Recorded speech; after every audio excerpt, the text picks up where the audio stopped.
ladies and gentlemen, boys and girls, children of all ages, it's time for What Do You Call It? Podcast.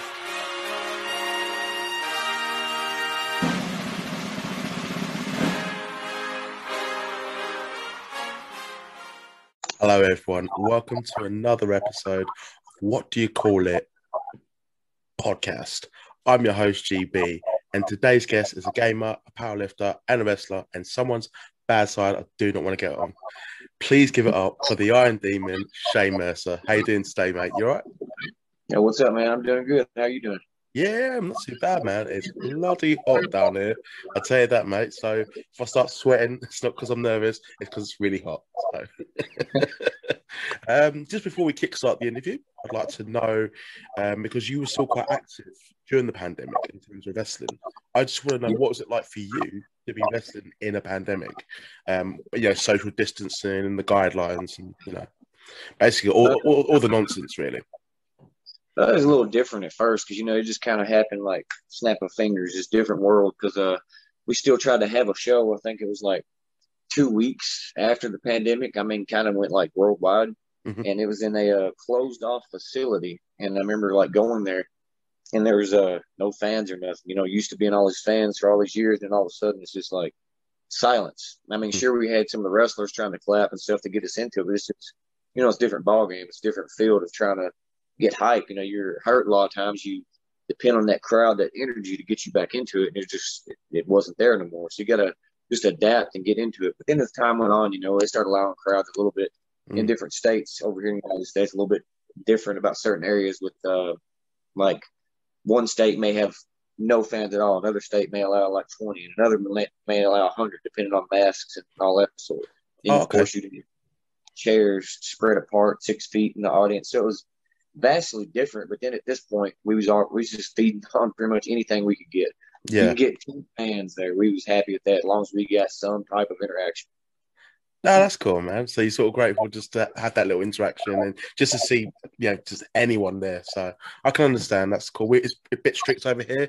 So it's only starting to open up now properly. So, I'm looking forward as a wrestling fan, not just a podcaster, to watch live wrestling. But this shows about me. It's about you. So you've been wrestling for nearly about 15 years now. Is that correct? Yep, close to right around 15 years. Cool, man. And I'd like to know, just to go back to the beginning, what is it that made you a wrestling fan? Well, actually, I remember my dad took me to his video store whenever I was young. And, I liked Teenage Mutant Ninja Turtles, Power Rangers, all the stuff, kids loved at my age growing up and all that. Nice, good taste. I went there and I've seen a videotape cover. I mean, I was little, maybe 2-3 years old. A videotape cover, and it had the Ultimate Warrior and Hulk Hogan on the cover. There was like electricity through the air and all this other stuff. And I was like, whoa, this is badass. And I had to rent that. And once I rented that, that was the first match. I went ahead, fast forwarded to Warrior and Hogan. And I was like, oh, shit. Like, damn, this is badass as a kid. Seeing, like, this is not a comic book, but this is as close as you can come to it, the real thing. And I just fell in love in that moment. Nah, it's a good match to start off. Basically being a wrestling fan, man. WrestleMania 6, man. Great show. I want to know also, would they have been your favourites growing up? Because I was going to basically ask that, but would it have been Ultimate Warrior or Hulk Hogan? Or as you got older, did your taste change a little bit? Well, my taste definitely changed as I got older, matured with it. But I loved Ultimate Warrior first because the energy, adrenaline, that intensity, all that just crazy stuff you seen him do. Something about it was mesmerizing as a kid. But then, of course, went over into The Undertaker. Loved the things that he did and everything. And I was like, oh, this is different. Something alluring about it. And then, middle 90s, late 90s, of course, I started loving Taz, Rob Van Dam. Got into those a whole lot and everything. And then got to where I like a lot of the technical style, like Kurt Angle, Benoit, wrestlers like that. And I tried to, I guess you could say, put a little bit of each of those guys into my style with what I do. It definitely shows in your style. I will talk about your style as well, but I can see it now, as you mentioned, and just basically watching your matches before the interview. But I'd like to know, as you're a powerlifter, because I know some listeners might be interested, when is it that you actually became interested in that as well? That was about my sophomore year in high school. I used to weigh like 145 pounds right around there. And I was like, yeah, if I'm going to be a wrestler, I need to do something. That's when I decided I needed to go hit the gym. I didn't know nothing about what I was doing. I just at the time figured, well, I think I'll go in here and I'll just lift as heavy as I can and do it as many times as I can until something hurts. And Yeah. I guess that's how you work out. And then I guess that's kind of accidentally what got me into powerlifting. Because I had this notion of, seeing guys like Warrior and Goldberg pick up these big ass dudes. And I always thought that was so cool. Mm. Like that superhero stuff, like I was talking about. And I was like, wow, I want to be able to do that. And then whenever I implemented that in the gym, I was like, well, I learned I'm not going to get strong if I sit here and pick up 10-pound dumbbells over and over. I need to try to pick up heavy as I can, as much as I can all the time in order to be able to get stronger. Then I start setting little goals here and there, like, okay, I'm going to hit this amount of weight, then hit this amount of weight. Then it just got to where, of course, I put on a ton of weight, put on a lot of muscle over the first few years, and like rapidly increased. And I was like, wow, okay. Then it got to where I was like wanting to push my body in those limits because I'll try to hit new PRs, new personal records every week, trying to hit something, either break a new weight record or break a new rep record, one of the two, whichever comes first. Okay, what? Because I know you have got weight records. What weight records have you got, or that you broke? I mean, I myself, like, I haven't been to the gym for like 5 years, but I'm definitely certain that the listeners will want to know, sort of, just basically your achievements in powerlifting. Just before we go back to wrestling. Well, I have 2 in the state of Kentucky, and I have 2 in Indiana. All these are for bench press. And I have 1 national record for bench press too. And I'm wanting to try to get a world record for the American Powerlifting Association for my weight class. Because where they have weight classes broke down, I want to try to get the world record for my weight class in bench press. Whenever I can find a competition and ain't interfering with wrestling or so on and so forth. Nice, man. Nice. And what is it that inspired you to become a pro wrestler? I guess just the hobby of it. Whenever I was younger, I wanted to dive into something I love. Like, you hear all the little kids in kindergarten, they get asked, what do you want to be? And they're like, oh, fireman, astronaut, monster truck driver, something like that. I was like, wrestler. They're like, oh, okay. Fast forward to like 10th grade now. What do you want to be? Wrestler. Did not change. So everybody, of course, back then look at you like, why can't you go be a doctor, a lawyer, get into something? I'm like, well, I mean, I could, but am I going to be happy doing this? Probably not.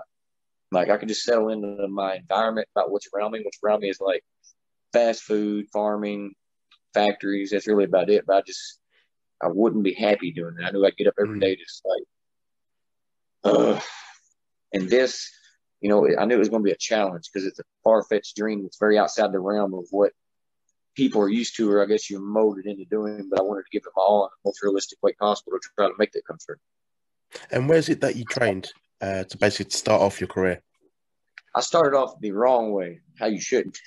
I started off with me and my buddies doing backyard wrestling, and we went straight into a show in the state of Kentucky because I messed with a wrestler named Zodiac Wrestler on MySpace back in there in those fun days. And his name popped up.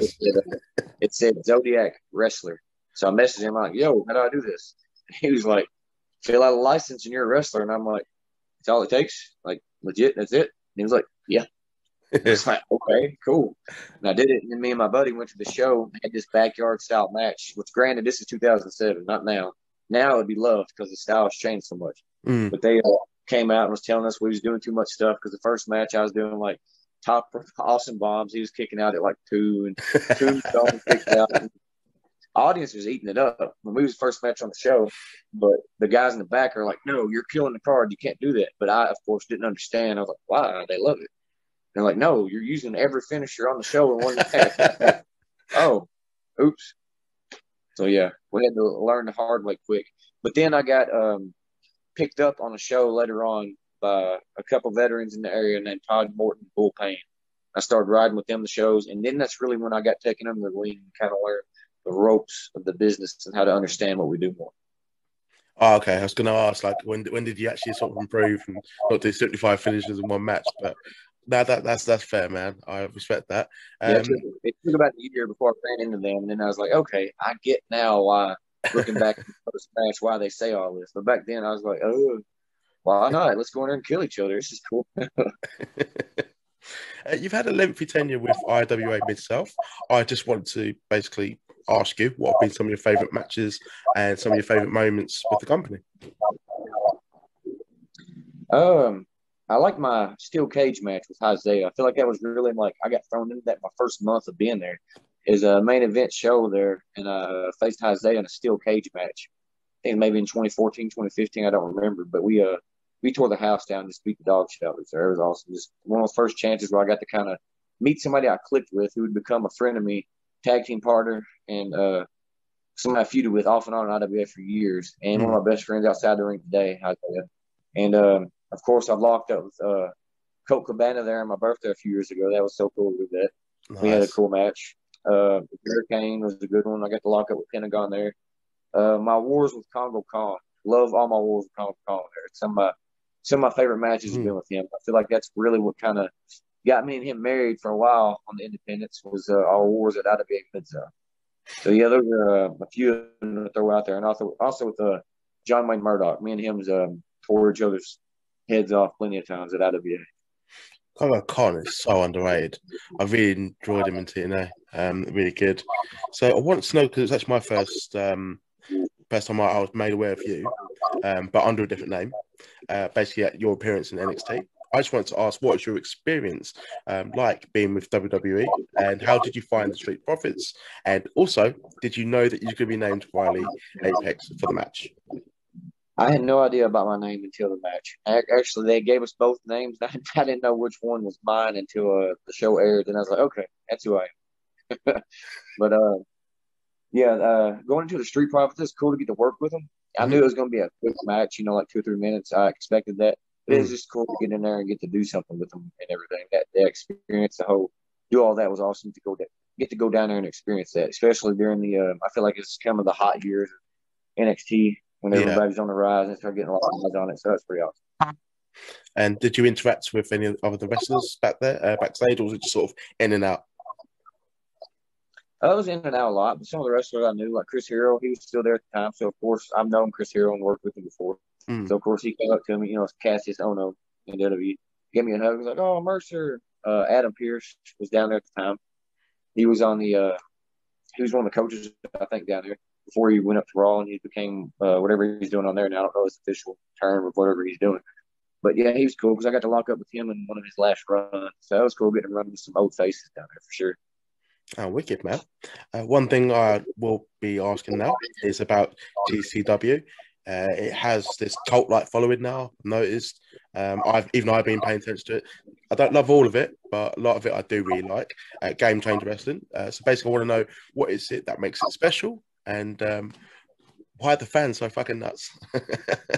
Honestly, man, if I was going to compare it to anything, I don't know you yourself personally, if you was watched it then or seen it around there. I don't know when you first started watching wrestling, but I used to watch ECW late night on Saturday nights at like 2 o'clock in the morning because that's the only time I could catch it.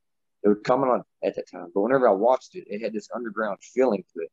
And I started getting this like hype about it because that's when I found out about Rob Van Dam, Taz, Sabu, Sandman, and all these guys. I'm like, man, there's something cult-like about this. This feels different. It's so different than the product. I feel like that's kind of like GCW is like a modernized version of a today ECW almost. There's a cult-like following, like you said. Definitely. And there's just something. Definitely. They said the name, they call themselves the Last Outlaws. So there's something different, very different than, it's not just going there and being about bloodshed. It's not just going there and being about like a super indie. It has a little bit of everything, crisp for the taste that fans know when they're going to go to a GCW show. They know they're going to see some of the absolute best on independence, whether it's death matches, whether it's cruiserweights, whether it's tag team, whether it's women wrestling, whatever they put on the card, everyone's giving it their all. So they know each show there's something that's top of the line word, and it's got that classic feel to it. I think that was when I really paid attention to you as well. Like, I think it was a match you had against Logan Paul, Logan Stunt. Just tortured the little fucker, but it was awesome, man. It was awesome. I just love it. It just, as you said, like, it does remind you of ECW. I don't love all of it. Some bits a bit too much for me, but some of it I do really like. And I'm a fan of you in GCW, man. Who have been some of your toughest opponents?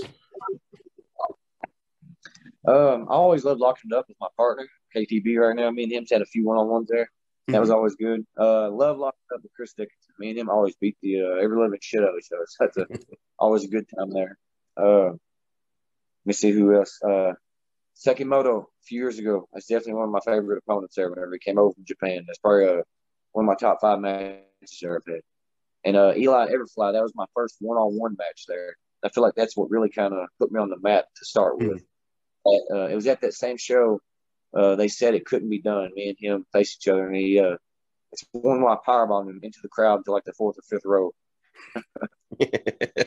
Mate, the height you can get as well, like just like the one-arm press slams you do, fucking strength, man. And I know I sound like I'm brown nosing, but like it's genuine strength. Like I used to always pop when the British Bulldog used to do it, and like Warrior, but I thought Warrior used to kind of cheat because he'd grab him together. But one thing I do want to ask as well, because I know I sort of switched to the powerlifting, but another thing I want to switch to is the gaming. Basically, what games are you currently playing? Currently I've started working on Assassin's Creed Valhalla. I'm just trying to wait on some exclusives because I finally got me a PlayStation 5. Finally managed to get one off eBay after paying way more than I should have for it, but I wanted one. I know, of course, we got E3 coming up next week, so we're going to see all kinds of new games and stuff popping out. That's going to be awesome. But really, I'm just trying to get on that and working on Resident Evil Village. Just anything new, I'm trying to get in whenever I got time. Just damn out a little bit. That's my piece away from my kind of feng shui to sit here in my little environment and just game out. I can imagine that when you get that little time, but it's not as easy for me. I can just play whenever I want, but I can understand it. What's your favorite gaming console of all time? Of all time? Put you on the spot there, sorry. Honestly, I'd probably have to go with either the PlayStation 2 or N64. I feel like PlayStation N64, I can never say a bad word about it. N64 had so many classics on it back then. I remember sitting around with my buddies playing GoldenEye, all that stuff. There's just so many memories that you keep going back. People talk about video games, you don't hear about like GameCube much or like the in-betweens. You hear everyone seems to go back to PlayStation and 64. And there's just a lot of memories with those. I thought, what was the other ones? Like Dreamcast? I thought that was fucking terrible. I just had nothing but problems with it. But that's just me moaning. So just to wrap the interview up, it's been a pleasure having you on. Thank you for coming on. And I haven't sweated too much, which is great.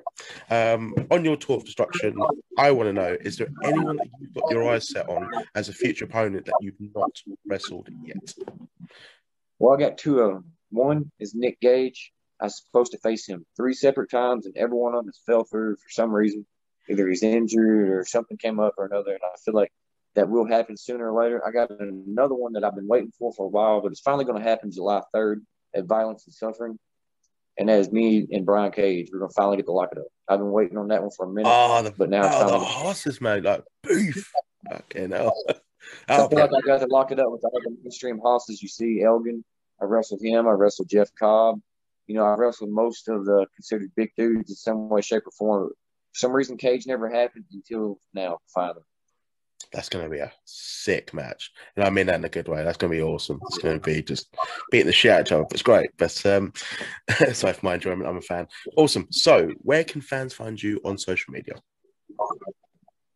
You can find me pretty much across everything. If you look a little bit, you can find me on TikTok. You can find me on Twitch. You can find me on Snapchat, Facebook, Instagram, Twitter, all of it. You can look up on Twitter at The Iron Demon, or just type in on Facebook, Instagram, Shane Mercer, Twitch, Shane Mercer, all of it. Just search The Iron Demon, Shane Mercer, and you'll find me in some way, shape, or form across most social media. Awesome. Well, I want to thank you for coming on to What You Call It podcast. Everyone out there still listening, there will be more episodes coming out in the future. But for now, I want you all to stay safe. Take care.